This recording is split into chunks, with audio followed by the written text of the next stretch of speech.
नमस्कार, आप देख रहे हैं इंडिया टीवी। आपके साथ मैं हूं गौनिका अरोड़ा। शाम 7:15 प्रधानमंत्री मोदी शपथ लेंगे। उनके साथ कम से कम 50 से 55 मंत्रियों को शपथ दिलाई जाएगी। सबसे ज्यादा मंत्री यूपी से होंगे। यूपी से राजनाथ सिंह का मंत्री बनना तय है। महाराष्ट्र से नितिन गडकरी, पीयूष गोयल को दोबारा बड़ी जिम्मेदारी मिलेगी। मध्य प्रदेश में बीजेपी ने क्लीन स्वीप किया। शिवराज सिंह चौहान को भी अहम रोल दिया जाएगा। सहयोगियों से टीडीपी को कैबिनेट, 2 राज्य मंत्री पद मिल सकते हैं। चिराग पासवान की पार्टी से एक मंत्री बनेगा। पेच फंसा है महाराष्ट्र के एनडीए साथियों में। शिवसेना शिंदे और अजीत पवार, एनसीपी को कौन सा मंत्रालय मिलेगा? बिहार में बीजेपी ने अपनी लिस्ट फाइनल नहीं की है। जेडीयू की भी डिमांड आ रही है। मंत्रियों के सिलेक्शन में सबसे बड़ा फैक्टर आ रहा है जाति का। सबकी जातियां क्यों पूछी जा रही हैं?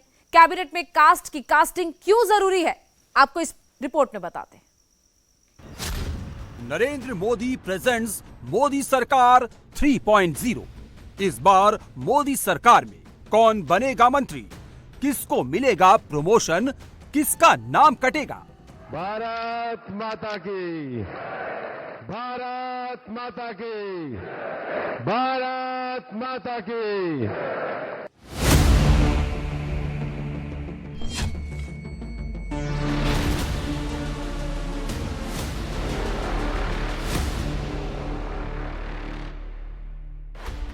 दिल्ली में बैठक, लखनऊ में मीटिंग।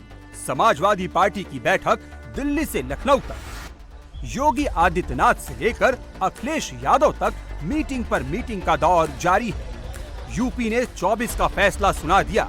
अब 27 की बारी है। अब जो फैसला लिया जाएगा वो यूपी की राजनीति के लिए सबसे अहम होगा। जब मोदी प्रधानमंत्री की शपथ लेंगे, उनकी टीम में यूपी से कौन कौन होगा? यूपी से किसका नाम आएगा? किसका कटेगा?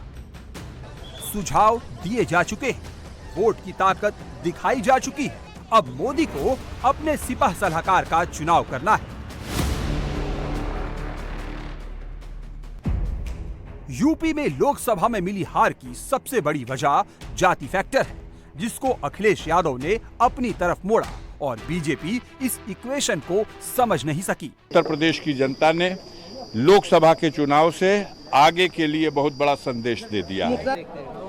33 सीटों पर लोकसभा में और लोकसभा के साथ ही साथ 4 विधानसभा की भी चुनाव हुए हैं, बाई इलेक्शन, उसमें भी 2 सीटों पर जीते हैं। खैरियत पूछिए भारतीय जनता पार्टी वालों की, जो कहते थे 80 में 80, उनकी औकात 33 सीटों में सिमट गई। यूपी में जितनी सीटें मिलती है उसी हिसाब से मंत्री चुने जाते हैं। जिस जाति के सांसद सबसे ज्यादा जीतते हैं, उनको जाति फैक्टर के हिसाब से पद दिए जाते हैं। 2014 में एनडीए को 73 सीटें मिली थी। केंद्र में 12 मंत्री बने। 2019 में 64 सीटें मिली। केंद्र में 14 मंत्री बने। 24 में आंकड़ा कम हुआ, 36 पर पहुंचे। इस बार गिनती कितनी होगी? ये सवाल हर कोई जानना चाह रहा है।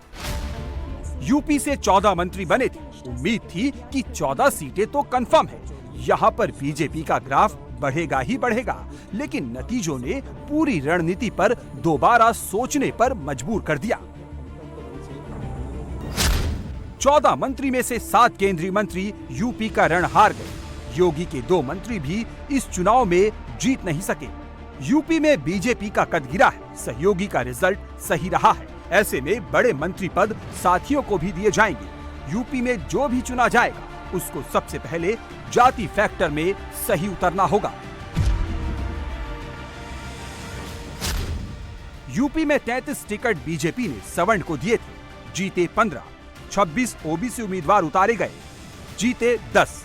16 SC/ST को प्रत्याशी बनाया गया, जिनमें 8 को जीत मिली। मंत्री बनाते वक्त इन आंकड़ों को खास ध्यान दिया जाएगा। यूपी में सबसे बड़ा वोट बैंक ओबीसी है। जीत हार का फैसला इसी ने किया है। 27 में भी यही फैक्टर सबसे बड़ा होगा।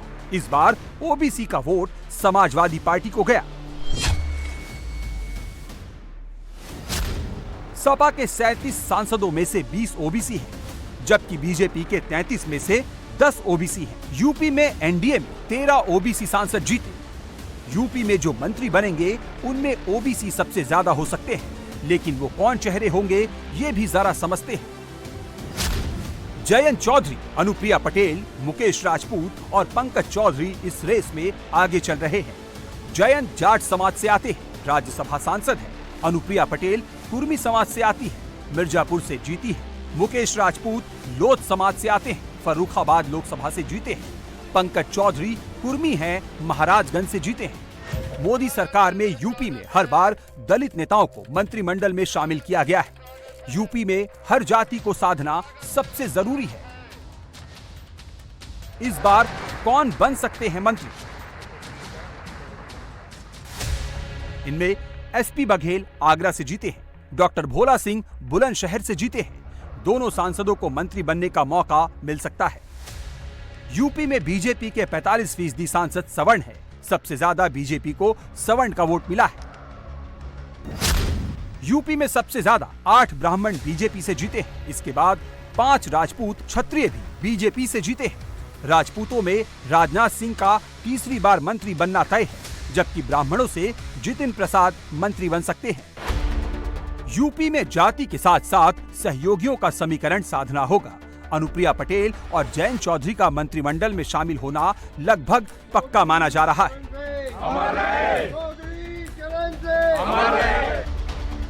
यूपी से कौन मंत्री बनेगा, इसकी लिस्ट दिल्ली में तैयार हो चुकी है। अमित शाह और नड्डा ने नाम मोदी के पास फाइनल मुहर के लिए भेज दिए। लेकिन यूपी में जो चल रहा है वो भी बड़ा दिलचस्प है। लखनऊ में मुख्यमंत्री योगी आदित्यनाथ ने मंत्रिमंडल की बैठक बुलाई। सहयोगी दल से आशीष पटेल, ओम प्रकाश राजभर, संजय निषाद और अनिल कुमार मौजूद थे। मंत्री से सांसद बने अनूप वाल्मीकि और जितिन प्रसाद भी शामिल थे। लेकिन यूपी के दोनों डिप्टी सीएम ब्रजेश पाठक और केशव प्रसाद मौर्य बैठक में नहीं आए। केशव प्रसाद मौर्य दिल्ली में हैं, जबकि ब्रजेश पाठक हरिद्वार गए हैं। यूपी में मिली हार के बाद एक एक बात को कुछ ज्यादा ही नोटिस किया जा रहा है। हर बात को मुद्दा बनाया जा रहा है। लेकिन जिन मुद्दों पर योगी ने बात की वो यूपी वालों के लिए सबसे जरूरी है। योगी ने सारे मंत्रियों को निर्देश दिए हैं, फील्ड में जाए, जनता की सुने, उनकी समस्याओं का समाधान सुनिश्चित कराए। जनता के लिए सरकार वीआईपी कल्चर स्वीकार नहीं किया जाएगा।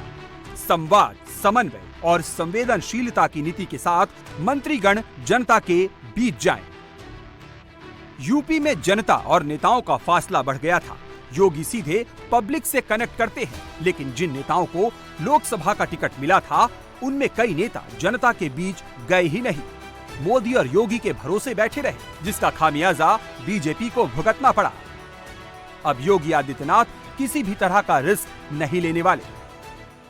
आगे 3 महीने तक चुनाव में सब लोग थे, सभी मंत्री आगे अपने अपने विभाग को बेहतर करने के लिए कुछ सुझाव उन्होंने दिया है कि उसको कैसे बेहतर कर सकते हैं, वही और कोई बात नहीं। लेकिन हर जगह तो बात हो रही है कि क्यों हार गई, तो मीटिंग में नहीं, वो देखिए, पहला जो लक्ष्य था एनडीए गठबंधन का लक्ष्य, तीसरी बार माननीय नरेंद्र मोदी जी को प्रधानमंत्री बनाना, वो लक्ष्य की प्राप्ति हुई, उसमें तो कोई शंका नहीं है। तो जो लक्ष्य था वो लक्ष्य प्राप्त हुआ है। बीजेपी की हार ने अखिलेश यादव का कद और भी बढ़ा दिया है। लोकसभा चुनाव में सपा तीसरी सबसे बड़ी पार्टी बनी है। जिम्मेदारी बड़ी है और ये जिम्मेदारी अखिलेश निभाने को भी तैयार है।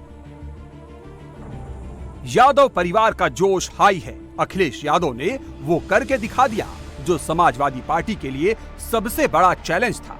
अखिलेश का पीडीए चल गया।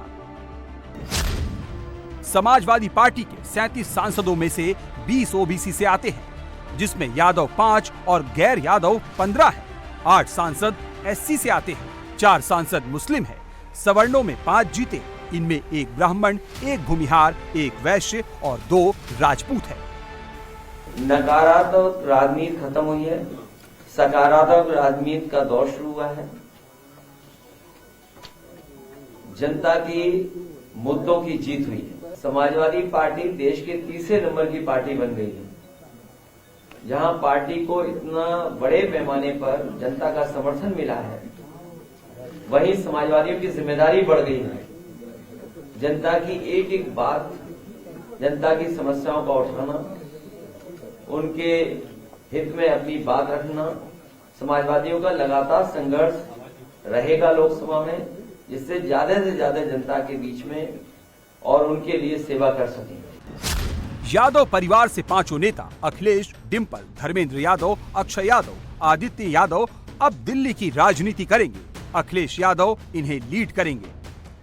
उत्तर प्रदेश के सभी जनों का भी धन्यवाद देना चाहूँगी कि जहां उन्होंने एक सकारात्मक राजनीति का आज सहयोग करके एक भारी संख्या में लोगों को संसद में पहुंचाने का जो काम किया है, और मैं धन्यवाद देना चाहूँगी सब। अयोध्या की सीट बहुत महत्वपूर्ण है, उस पे जिस तरह से मैं समझती हूँ लोगों का लोकतंत्र में लोग अगर खुश नहीं होते हैं तो वो अपने प्रतिनिधित्व को अपने हिसाब से चुनते हैं। अयोध्या में भी यही हुआ है कि कहीं ना कहीं लोग नाखुश थे और उन्होंने अपना सांसद जो चुना है वो समाजवादी पार्टी का चुना।